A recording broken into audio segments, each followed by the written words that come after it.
একটা ভুল আর সেই ভুলের জন্য মৃত্যুর সাথে লড়ছে ঋষি। কিন্তু আসল টার্গেট কে ছিল জানলে তুমি শক খাবে। ঋষির অবস্থার কথা শুনে চমকে গেল জিক।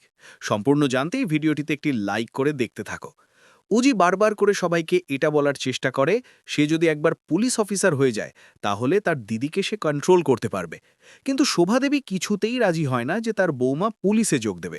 সেই জন্য শোভাদেবী বারবার করে বলতে থাকে, আমি তোমার এই কথাটা কোনোভাবেই মেনে নিতে পারছি না। আমাদের পরিবারের মেয়ে বউরা ব্যবসা করে, তুমি সেই ব্যবসায় যোগদান করো, আমি কোনো রকমের কোনো আপত্তি জানাবো না। কিন্তু ওই চোর ছেচোরদের সাথে মারপিট করা, যুদ্ধ করা, এসব আমার একদমই ভালো লাগবে না। আমার মনে হয় তুমি এটা করতে পারো না। তুমি এই বাড়ির বউ, তোমার নির্দিষ্ট কিছু দায়িত্বও তো আছে বলো। তখনই ঋষি বলে, মা, কেন ওর ঘাড়ে এই সমস্ত দায়িত্বগুলো চাপিয়ে দিয়ে এত ভালো কাজ করার থেকে ওকে সরিয়ে দিচ্ছ? পরীক্ষাটা দিক না, দেখাই যাক না শেষ পর্যন্ত কি হয়। তুমি সবসময় এত নেগেটিভ চিন্তাভাবনা কেন করো বলো তো? শোভাদেবী বলে, করার কারণ আছে। এমনিতেই শত্রুরা যেভাবে আমাদের পিছনে পড়েছে, আমি পারছি না, আর এরকমভাবে চলতে পারে না। কিন্তু দাদু তখন বলে, বৌমা, তুমি শুধু নিজের কথাটাই ভাবছো, ওর কথাটা একবার ভেবে দেখো তো। ওরও তো জীবনে কিছু স্বপ্ন থাকতে পারে। আর ওই বাড়ির বউ হয়েছে বলে সমস্ত স্বপ্নগুলো বিসর্জন দেবে তেমনটাই বা কেন, তাই না? শোভাদেবী বলে, কিন্তু বাবা, আমি চাইছি ও অন্য কিছুতে যোগদান করুক, নিজের ট্যালেন্ট দেখাক। পুলিশে যোগদান করাটাই কি সলিউশন? তখন দাদু বলে, তুমি শুনলে না ঋষি কি বলল? পুলিশে যদি যোগ দেয় তাহলে ও জানতে পারবে আসল মহারানীরা ঠিক কে, আর ওর দিদিকে ও কন্ট্রোল করতে পারবে। ওর দিদিকে উচিত শিক্ষাটা দিতে পারবে। নিশারও তো দরকার যে একটা ভালো গাইডেন্স পাওয়া এর মধ্যেই। তখনই শোভাদেবী বলে, কিন্তু পুলিশ অফিসার হোক এটা আমি কখনোই চাই না। এরপর জিজ্ঞেস করে, আচ্ছা শৈবাল, তুমি কি চাইছো? ঋষির বাবা তখন কি করবে কিছুই বুঝে উঠতে পারে না। শোভাদেবীর পক্ষে থাকবে নাকি নিজের ছেলের পক্ষে? তখনই কাকিমণি বলে, আমার মনে হয় উজির এই সমস্ত জায়গায় না যাওয়াই ভালো। ও না হয় একটা বিজনেস করুক, দিদিভাই তো একদম ঠিক কথাই বলেছে। কিন্তু ঋষি বলে, উজি কোনো রকমের কোনো বিজনেস করবে না, ওকে এই পরীক্ষাতে বসতেই হবে। এর মধ্যেই শোভাদেবী বলে, আমি জানি না, তোমাদের যা ইচ্ছা করো, কিন্তু একটা কথা জেনে রেখো, উজি এই কাজে যোগ দিলে তুমি আর যার সাপোর্ট পাও না কেন, আমার সাপোর্ট কোনো দিনও পাবে না। এই বলেই চলে যায় শোভাদেবী। তখনই দাদুভাই বলে, দেখো, তোমার শাশুড়িমার রাগ করবে এটা স্বাভাবিক, কিন্তু তুমি যদি একবার পুলিশ অফিসার হয়ে যেতে পারো তখন কিন্তু এই শাশুড়ি মাই তোমাকে সবথেকে বেশি সাপোর্ট করবে। আশা করছি তুমি আমার কথাটা বুঝতে পেরেছ। তখনই উজি ঠিক করে পরীক্ষাটা দিবেই। সে ভালো করে প্রিপারেশন নেবে। অন্যদিকে ঋষি সকাল সকাল বেরোবে কারণ তার একটা কাজ আছে। তার মধ্যেই উজি বলে, আজকে না আমার মনটা একদমই ভালো লাগছে না, আমি তোমার সাথে গেলে কি খুব অসুবিধা হবে? উজির কথা শুনে ঋষি তখন বলে, ইচ্ছে তো করছে তোমাকে নিয়ে যেতে, কিন্তু ওখানেই সমস্ত ডিল হবে, তুমি গিয়ে কি করবে বলো? আর তাছাড়া আমার তাগিদ অনেক এখন বেশি আছে, তাই আমাকে আগে যেতে হবে। আজকে ফাইন্যান্সের ব্যাপারে কথা বলতে হবে, না হলে আমি আমার নেক্সট প্রজেক্ট শুরু করতে পারবো না। কিন্তু উজির মনটা একদমই সায় দেয় না।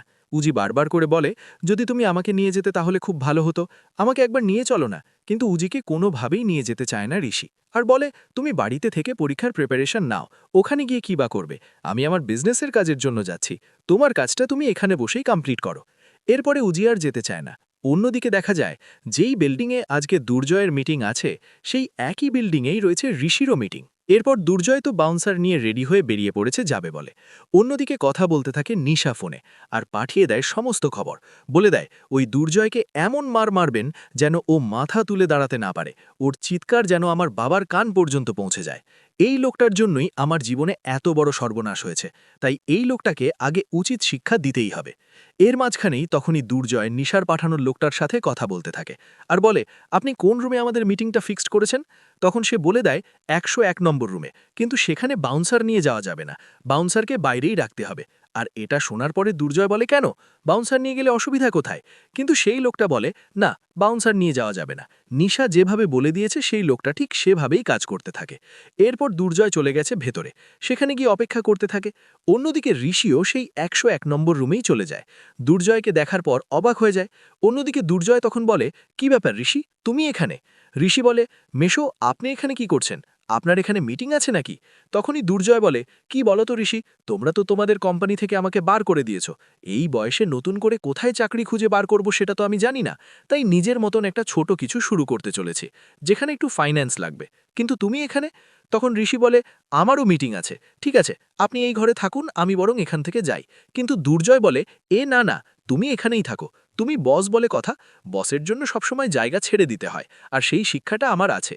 এরপর ঋষি বলে, সেটা তো বুঝলাম, কিন্তু তুমি আমাদের ফ্যামিলি বিজনেস থেকে অনেক দূরে থাকবে। আমাদের ফ্যামিলি বিজনেসে তোমাকে যেন না দেখি, আর তোমার ছায়াও যেন না পড়ে। দুর্জয় বলে, চিন্তা করো না, আমি আর তোমাদের বিজনেসে জয়েন হব না, এটা একদম কনফার্ম। এরপর দুর্জয়কে নিজের সেই ঘরটা থেকে বার করে দেয় ঋষি। তার মধ্যেই জ্যোতি মানে অর্থাৎ উজি ফোন করেছে আর বলে, সব ঠিক আছে তো, তুমি পৌঁছে গেছো? তখন ঋষি বলে, হ্যাঁ আমি পৌঁছে গেছি, আমি অপেক্ষা করছি, তুমি আমাকে একদম চিন্তা করো না, আমি ঠিক আছি। এরপর দুর্জয় বেরিয়ে যায়, অন্য রুমে চলে যায়, আর সেখানে গিয়ে ভাবে ঋষি এখানে কি করতে আসলো, কি যে করতে চলেছে কে জানে, কিছুই বোঝা যাচ্ছে না। তার মধ্যেই নিশা আবারও একবার ফোন করে ওই লোকটাকে আর বলে, রুমে যে কটা লাইট আছে সব কটা লাইট নিভিয়ে দেবেন, তারপর পিছন থেকে অ্যাটাক করবেন, যেমন বলেছি ঠিক তেমনভাবেই কাজটা করবেন। নিশার পাঠানো গুন্ডা সবাইকে বলে লাইটটা অফ করে দেওয়ার ব্যবস্থা করে, কিন্তু দুর্জয় যে 101 নম্বর রুম থেকে বেরিয়েই গিয়েছে, সেখানে রয়েছে ঋষি, সেটা সেই লোকটা জানতেও পর্যন্ত পারেনি। এরপরেই নিশার পাঠানো গুন্ডারা 101 নম্বর রুমে ঢুকে ঋষিকে বেধরম মার মারতে শুরু করে। ঋষি নিজেকে বাঁচানোর অনেক চেষ্টা করে, কিন্তু কোনোভাবেই আর পারে না। তবুও ঋষি লাস্ট পর্যন্ত চেষ্টা করেছিল, কিন্তু গুন্ডারা বেধরম মার মেরে ঋষিকে জাস্ট শুইয়ে দিয়ে চলে যায়। অন্যদিকে দেখা যায় যে দুর্জয় মনে মনে ভাবতে থাকে, আচ্ছা ঋষি ঋষি কোথায়, ঋষি এখনও কি ওই ঘরে রয়েছে? এরপর 101 নম্বর রুমে এসে দেখে ঋষির অবস্থা ভীষণই খারাপ। অন্যদিকে পুজোর বাসনপত্র বার করতে গেলে উজির মাথায় চোট লাগে আর সিঁদুরটা পুরো ঘেঁটে যায়। এটা দেখার পর খেয়া বলে, এ কি বৌদি ভাই, তোমার সিঁদুরটা এইভাবে ঘেঁটে গেল কি করে? তখন উজি ভয় পেয়ে যায়, বারবার করে ঋষিকে ফোন করতে থাকে ঋষির খবর নেবে বলে, কিন্তু ঋষি আর ফোন ধরে না। তার মধ্যেই ঋষি ফোনটা রিসিভ করেছে দুর্জয় আর বলে, উজি উজি, আমি জানি না কি করে কি হলো, ঋষির অবস্থা খুব খারাপ, ঋষিকে কে বা কারা মেরে একেবারে রক্তাক্ত করে দিয়েছে। আর এটা শোনার পরে উজির অবস্থা অনেক বেশি খারাপ হয়ে যায়। উজি রীতিমতো পড়ে যাওয়ার মতন অবস্থায়। খেয়া তখন সবটা জেনে বুঝতে পারে গন্ডগোল একটা হয়েছে। এর মাঝখানেই ভানু খবর নেয়। ভানু খবর নিয়ে নিশাকে জানায়, একটা গন্ডগোল হয়ে গেছে রে নিশা, যেই রুমে মানে 101 নম্বর রুমে দুর্জয়ের থাকার কথা ছিল, দুর্জয় সেখানে ছিল না। আর যেহেতু লাইট অফ ছিল, তাই গুন্ডাগুলো চিনতে পারেনি দুর্জয়কে। দুর্জয় ভেবে ঋষিকে বেধরম মার মেরেছে, হয়তো ঋষি বেঁচেই নেই। আর এই কথাটা শোনার পর নিশা জাস্ট ভয় পেয়ে যায়। নিশার হাত থেকে ফোনটা প্রায় পড়ে যাচ্ছিল। মাথার ভেতর যেন সবকিছু ঝাপসা হয়ে যাচ্ছে। সে কিছুতেই বুঝতে পারছিল না কি করে এমন ভুল হয়ে গেল। সে তো দুর্জয়কে শাস্তি দিতে চেয়েছিল, কিন্তু ঋষি এই অবস্থায় পৌঁছে যাবে এটা সে স্বপ্নেও ভাবেনি। বুকের ভেতর ধুকপুকানি বেড়ে যায়। নিশা নিজেকে সামলাতে না পেরে বারবার বলতে থাকে, না, এটা হতে পারে না, আমি এটা চাইনি, আমি শুধু ওকে ভয় দেখাতে চেয়েছিলাম। অন্যদিকে দুর্জয় দ্রুত ঋষিকে তুলে হাসপাতালে নিয়ে যাওয়ার ব্যবস্থা করে। তার গাড়িতে করেই ঋষিকে নিয়ে ছুটতে থাকে। রাস্তায় গাড়ি ছুটছে আর দুর্জয় মাথায় একের পর এক প্রশ্ন ঘুরছে। কে এই হামলা করল, কেন করল, আর আসল টার্গেট কি সে নিজেই ছিল কিনা সে বুঝতে পারছিল না। তবে একটা বিষয় পরিষ্কার, এই ঘটনাটা খুব বড় কিছু ঝামেলার শুরু। হাসপাতালে পৌঁছনোর পর ডাক্তাররা তড়িঘড়ি করে ঋষিকে আইসিইউতে নিয়ে যায়। রক্তে ভেসে যাচ্ছে শরীর। উজির ফোন তখনও বাজছে দুর্জয়ের হাতে। সে ফোনটা কেটে দেয়। আবার কল আসে। শেষ পর্যন্ত সে ফোন ধরে ফেলে। কাঁপা গলায় বলে, উজি, তুমি ভয় পেও না, আমরা হাসপাতালে আছি, ডাক্তাররা দেখছে, তুমি যত তাড়াতাড়ি পারো চলে এসো। এই কথা শুনেই উজি আর নিজেকে সামলাতে পারে না। সে তাড়াতাড়ি বেরিয়ে পড়ে। খেয়া তাকে ধরে রাখার চেষ্টা করলেও উজি কারও কথা শোনে না। তার চোখে তখন শুধু একটাই ছবি, ঋষির মুখ। সে মনে মনে শুধু প্রার্থনা করতে থাকে কিছু যেন না হয়। হাসপাতালে পৌঁছেই উজি দৌড়ে আইসিইউর সামনে যায়। সেখানে দুর্জয় দাঁড়িয়ে আছে, মুখ গম্ভীর, চোখে চিন্তার ছাপ। উজি তার দিকে তাকিয়ে বলে, কি হয়েছে ঋষির, কেমন আছে বলো আমাকে। দুর্জয় কিছুক্ষণ চুপ করে থাকে, তারপর বলে, অবস্থা খুব খারাপ, ডাক্তাররা চেষ্টা করছে, কিন্তু এখনই কিছু বলা যাচ্ছে না। উজির পা যেন কাঁপতে শুরু করে। সে দেয়ালে ভর দিয়ে দাঁড়ায়, চোখ দিয়ে জল গড়িয়ে পড়ছে। সে নিজেকে দোষ দিতে থাকে, যদি আজ জোর করে ঋষির সাথে যেত তাহলে হয়তো এটা হতো না। সে বারবার বলে, আমি কেন ওকে একা যেতে দিলাম, কেন? এরই মধ্যে শোভাদেবী আর বাড়ির সবাই খবর পেয়ে হাসপাতালে পৌঁছে যায়। শোভাদেবী এসে ছেলের এই অবস্থা দেখে ভেঙে পড়ে। সে কাঁদতে কাঁদতে বলে, কে করল এটা, কে আমার ছেলেকে এই অবস্থায় নিয়ে এলো? দাদুও এসে চুপচাপ দাঁড়িয়ে থাকে। তার চোখে জল, কিন্তু মুখে দৃঢ়তা। সে বলে, এখন কান্নাকাটি করে লাভ নেই, আগে ওকে সুস্থ হতে দাও, তারপর সব জানা যাবে।